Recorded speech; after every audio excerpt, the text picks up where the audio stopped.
Well, thank you very much, Mr. Chairman. I agree with some of what you said.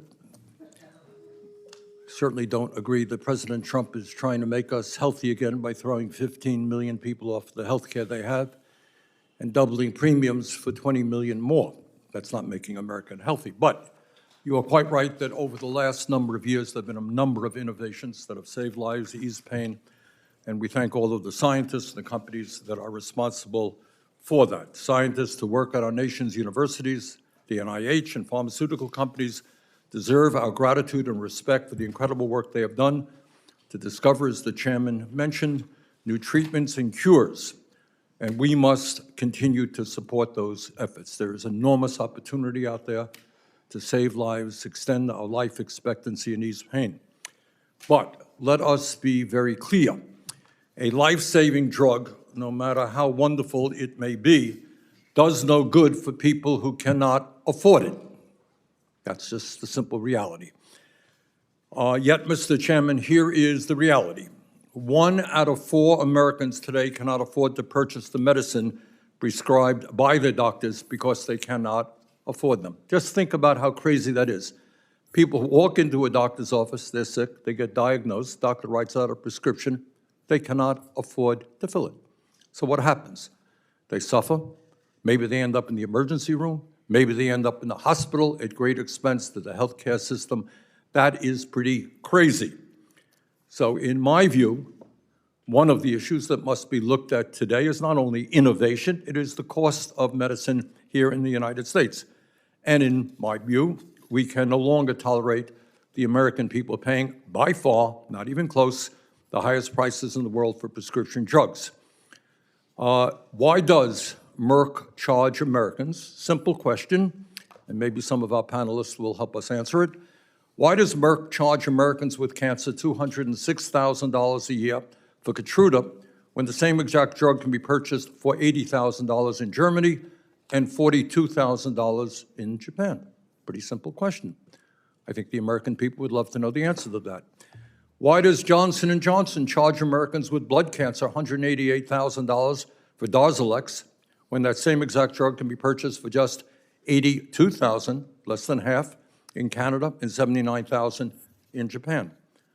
Why does Bristol-Myers Squibb charge Americans with advanced melanoma $204,000 for Opdivo when that same drug can be purchased for $73,000 in Germany and $48,000 in Japan? Pretty simple question. Maybe our panelists will be kind enough to give us the answer to that. How does it happen that, according to Reuters, the median price of new drugs has more than doubled over the past 4 years, going from $180,000 in 2021 to more than $370,000 today? And the answer, in my view, can be summed up by that famous American expression, follow the money. Follow the money. Since 1998, pharmaceutical companies have spent more than $6.3 billion on lobbying, and we welcome all the lobbyists who are here with us today, to ensure that their profits come before the health of the American people. Today, this is really quite unbelievable. Today, we have over 1,800, I do wish C-SPAN were here, over 1,800 well-paid lobbyists in Washington, D.C., including former leaders of the Republican and Democratic parties. That is 3 lobbyists for every member of Congress. Wow, 3 lobbyists for every member of Congress. Maybe that explains why we pay by far the highest prices in the world for prescription drugs. During that same period, pharmaceutical industry has spent hundreds of millions of dollars in campaign contributions to both political parties. Meanwhile, millions of Americans suffer and others die because they can't afford the prescription drugs they need. 10 top pharmaceutical companies made over $100 billion in profits last year, but it's not just industry profits. Take a look at what their CEOs are making, and maybe our friends here will explain that to us. For example, after charging Americans with diabetes outrageously high prices for Moderna, the CEO of Eli Lilly, Mr. Ricks, made over $113 million in total compensation last year. Americans can't afford prescription drugs. CEO of Eli Lilly made $113 million in compensation.